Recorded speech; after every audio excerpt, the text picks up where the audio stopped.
Күндүн маанилүү жаңылыктар менен тааныштырып, бүгүн программасы студияда мен Тимур Владислав. Саламатсыздарбы? Алгач чыгарылыштын кыскача мазмуну менен таанышып алыңыздар. Чегарадагы коопсуздукту чыңдоо максатында кымбат баадагы аскердик техникалар сатылып алынды. Орусиянын армиясында кызмат өтөп жүрүп, Украинадагы согушта каза болгон Жокер Ысык көлдө жерге берилди. Европа биримдиги согуштан кийин Украинаны калыбына келтирүү үчүн атайын фонд ачат. Башкы прокуратура саламаттык сактоо министри Алымкадыр Бейшеналиевке этикага жатпаган жүрүм туруму боюнча эскертүү берди.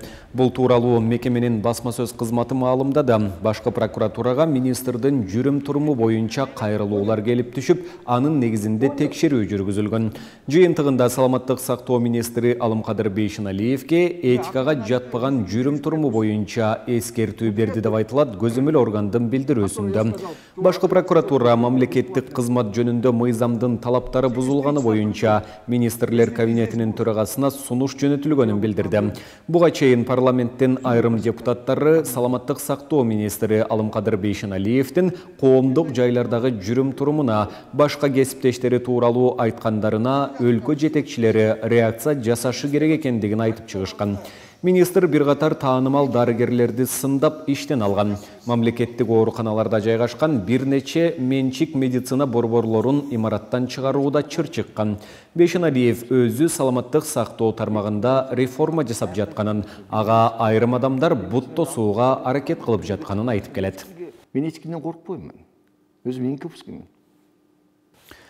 Кыргызстан Тажикстан менен чегара маселесин азыркы өзүнүн аймагынын чегинде гана чечүүгө умтулат. Бул тууралуу Улуттук коопсуздук мамлекеттик комитетинин төрагасы Камчыбек Ташиев 25 мартта журналисттерге эки өлкөнүн чегара сүйлөшүүлөрүнүн жүрүшү тууралуу маалымат берип жатып билдирди. Атайын кызматтын башчысы билдиргендей, Кыргызстандын башка мамлекеттин чегине кирүү ниети жок. Кыргыз-Тажик чегарасында билесиздер, ар дайым кооптуу абал түзүлүп турат. Себеби маселе 30 жылдан бери чечилбей келген. Биз былтыртан бери президентибиздин түздөн-түз көрсөтмөсүнүн негизинде катуу аракет жасап келе жатабыз. Биз тараптан толук бойдон мыйзамдын чегинде, биздин бүгүнкү күндө жашап турган территориябыздын чегинде гана чечейин деген ойдобуз. Биз эч кандай башка мамлекеттин чегине кирели деген оюбуз жок. Кыргызстандын Тажикстан менен чегара сүйлөшүүлөрү 2002 жылы башталган. Ортодогу чегара сызыгынын 60%га жакыны такталган. Бүгүн 25 мартта Өзгөчө кырдаалдар министрлигине жаңы үлгүдөгү 58 өрт өчүрүүчү унаа тапшырылды. Бардык унаалар алдын ала атайын сыноолордон өткөрүлдү.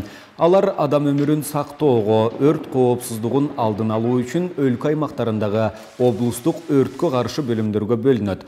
Ар бирине сыйымдуулугу 6 тонналык резервуар, өрттү өчүрүүчү көбүк суюктук толтуруучу жана ар түрдүү кубаттуулуктагы насостор орнотулган. Ошондой эле бардык куткаруу куралдары менен жабдылган.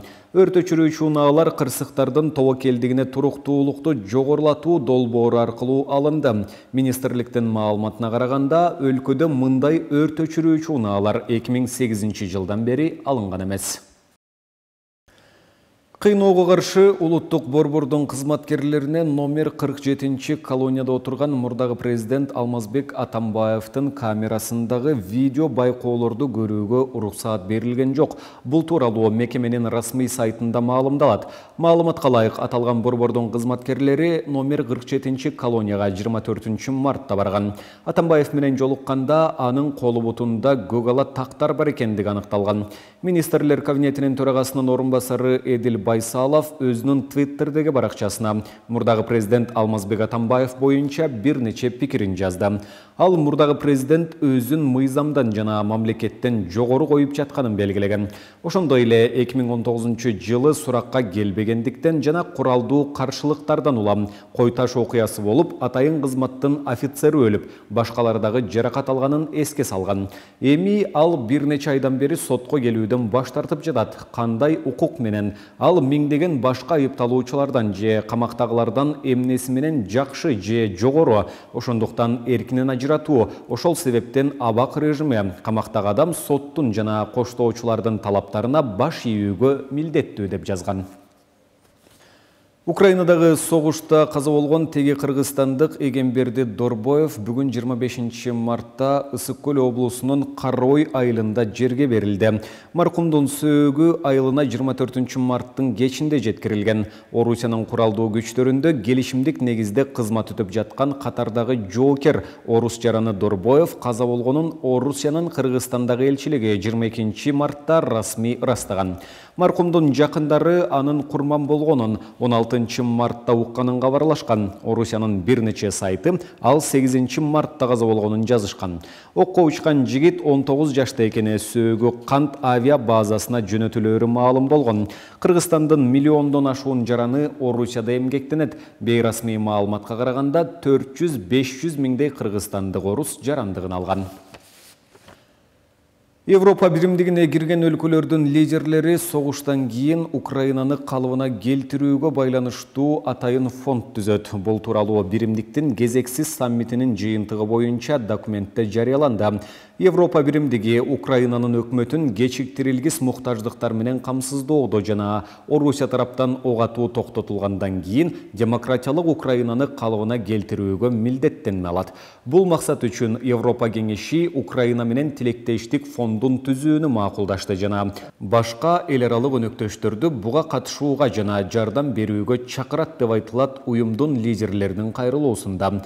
24 мартта Брюссельде НАТО, чоң жети жана Европа биримдиги уюмдарынын саммиттери өттү.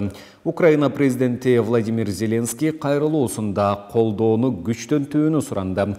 Чоң жетинин кайрылуусунда Орусиянын энерго отундарына болгон көз карандылыкты төмөндөтүү айтылды. Мына ушуну менен бүгүнкү берүүбүздү жыйынтыктайбыз. Кийинки эфирлерден амандашканча сак саламатта туруңуздар.